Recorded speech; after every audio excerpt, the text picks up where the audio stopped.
It's a prized piece of real estate in the heart of Jerusalem, Sergei's Court, a building bought by Russia in the late 19th century. Originally a hotel for Christian pilgrims, it provided refuge for the many thousands who made the arduous journey to Jerusalem. But for decades after the Russian Revolution, the property remained without an owner. And in 1967, when diplomatic relations between Russia and Israel broke off, Sergei's Court was closed up. Part of it remains to this day under lock and key. A separate part of the building, though, houses the Israeli Ministry of Agriculture. But not for long, amid reports that Israeli Prime Minister Ehud Olmert intends giving the property back to Russia.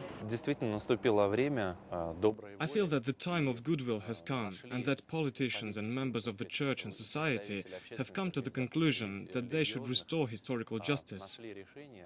But it's not clear whether that historical justice will be restored on this visit by the Israeli Premier to Moscow. When Ehud Olmert meets with Russian President Vladimir Putin, the two will be cementing 15 years of renewed diplomatic relations. 15 years ago, our relations were practically at a 0 point. Both politically and economically, it's enough to remember that the volume of our trade stood at about $12 million.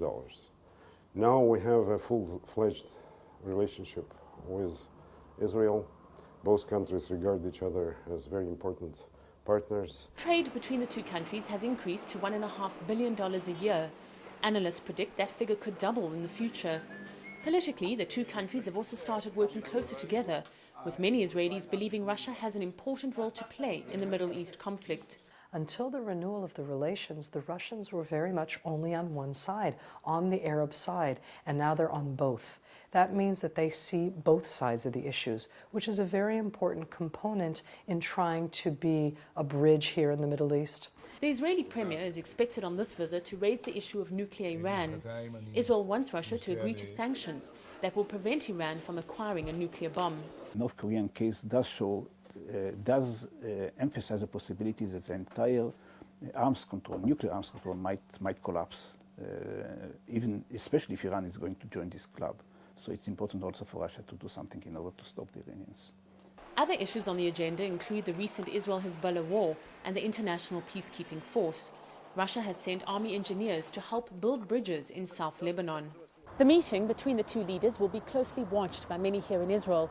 1 in 5 Israeli citizens is from the former Soviet Union. Their influence is felt across the board, from education to culture to politics. Right now, the head of the Russian party, Avigdor Lieberman, is in consultation with Ehud Olmert to join his coalition government. Whatever is decided upon in Moscow will be felt here.